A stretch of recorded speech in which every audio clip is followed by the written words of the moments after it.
नमस्कार दोस्तों। आज हम लेकर आए हैं हिंदी व्यंग्य साहित्य के महारथी हरिशंकर परसाई की तेज तर्रार रचना टॉर्च बेचने वाले की कहानी।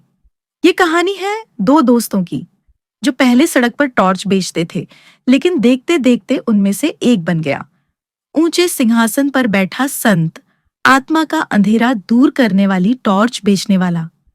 कैसे एक मामूली टॉर्च बेचने वाला आध्यात्मिक बाजार का बड़ा खिलाड़ी बन जाता है। कैसे पाखंड, प्रवचन और जनता की भावनाओं का खेल चलता है। आइए व्यंग्य की इस चमकदार टार्च को जलाते हैं और देखते हैं असली खेल। टॉर्च बेचने वाले हरिशंकर परसाई की व्यंग्य रचना है।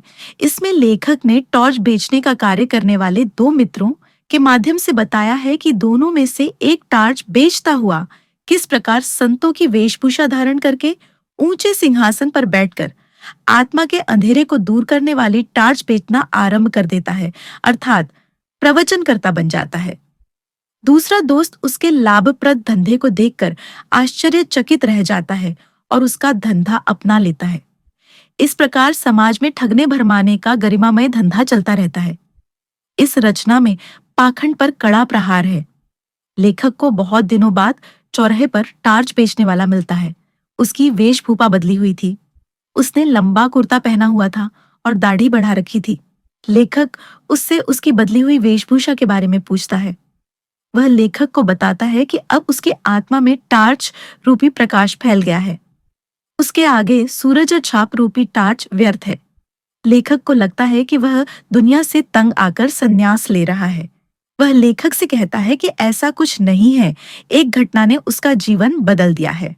वह लेखक को अपनी कहानी बतानी शुरू करता है। 5 साल पहले वह और उसका दोस्त निराश बैठे एक एक सवाल का उत्तर ढूंढने में लगे थे, लेकिन सारे प्रयत्न करने के बाद भी यह सवाल जैसा पहले था वैसा ही उनके सामने खड़ा था। सवाल यह था, पैसा कैसे पैदा करें। उसने इस सवाल के हल के लिए अपने दोस्त को उपाय सुझाया। वे दोनों इसी समय अलग अलग दिशाओं में जाकर अपना भाग्य आजमाए और 5 साल बाद इसी स्थान पर मिले। दोस्त इसके लिए तैयार नहीं था, लेकिन वह अपने तर्क से उसे तैयार कर लेता है। उसने टॉर्च बेचने का धंधा शुरू कर दिया। वह अपनी टॉर्च बेचने के लिए लोगों को चौंकाने या मैदान में इकट्ठा करता और उन्हें अंधेरे का डर दिखाता कि सभी जगह बहुत अंधेरा है, आदमी भटक जाते हैं। अंधेरे में आदमी घायल भी हो जाते हैं। घर और बाहर दोनों जगह रातों में भयानक अंधेरा होता है। यदि चारों ओर अंधेरा है तो उसे आप लोग सूरज छाप टॉर्च खरीदकर दूर करें। उसके ऐसा कहते ही उसकी सूरज छाप टॉर्च बहुत जल्दी बिक जाती।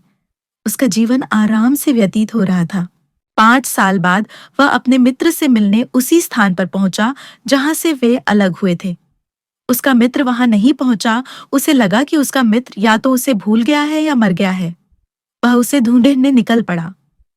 एक शाम एक स्थान पर एक भव्य पुरुष ऊंचे सिंहासन पर बैठे हुए रहस्यमय वाणी में भाषण दे रहे थे कि अंधकार ने मनुष्य को चारों ओर से घेर रखा है। मनुष्य इस अंधकार से घबराकर अपने मार्ग से भटक गया है।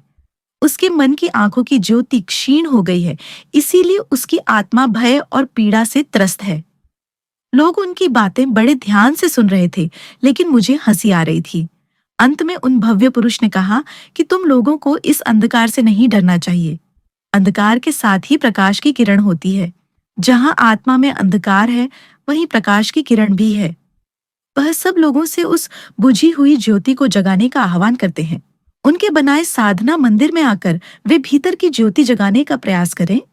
उसे यह सब सुनकर बहुत हंसी आ रही थी। वह उस भव्य पुरुष से मिलने के लिए उनकी कार के पास पहुंच गया। उसने भव्य पुरुष को नहीं पहचाना था, लेकिन उन्होंने अपने पुराने मित्र को पहचानकर कार में बैठा लिया और उसे अपना परिचय दिया। उनके बंगले में पहुंचकर और उनका वैभव देखकर वह हैरान हो गया। वह उससे पूछता है कि उसने इतनी सारी दौलत कैसे कमा ली। क्या वह अब भी टॉर्च बेचता है? क्योंकि उसकी बातें उसके टॉर्च बेचने के ढंग से मिलती हैं। उसके मित्र ने कहा कि वह टॉर्च नहीं बेचता। वह तो साधु है, लेकिन पहला मित्र उसकी बात का विश्वास नहीं करता है। उसे लगता है कि उसकी टॉर्च अच्छी कंपनी की है, क्योंकि वह हजारों आदमियों के आगे अंधकार की बातें करता है, जिसे दूर करने के लिए आत्मा में प्रकाश की किरण खोजने की बात कहता है। दूसरा मित्र उसे बताता है कि उसकी टॉर्च की कंपनी तो सदियों पुरानी है, जिसका नाम सनातन है। इस टॉर्च की कोई दुकान नहीं होती है, वह बहुत सूक्ष्म है, लेकिन उसका मूल्य बहुत अधिक मिलता है। 2 दिन रुक जाओ, वह उसे अपने इस लाभप्रद काम के ढंग सिखा देगा। पहला मित्र 2 दिन अपने मित्र के पास रुकता है और अपनी सूरज छाप टॉर्च वाली पेटी फेंक देता है, क्योंकि अब उसने भी टॉर्च बेचने वाली कंपनी बदल ली है। तो दोस्तों, यही थी परसाई जी की व्यंग्य रचना टॉर्च बेचने वाले। एक ऐसी कहानी जो हमारे समाज के पाखंड पर तेज रोशनी डाल देती है। अगर आपको यह वीडियो पसंद आया हो तो लाइक, शेयर और सब्सक्राइब जरूर करें। और हाँ, अपनी सूरज छाप टार्च संभाल कर रखें। क्या पता कब असली अंधेरा आ जाए। मिलते हैं अगले वीडियो में। धन्यवाद।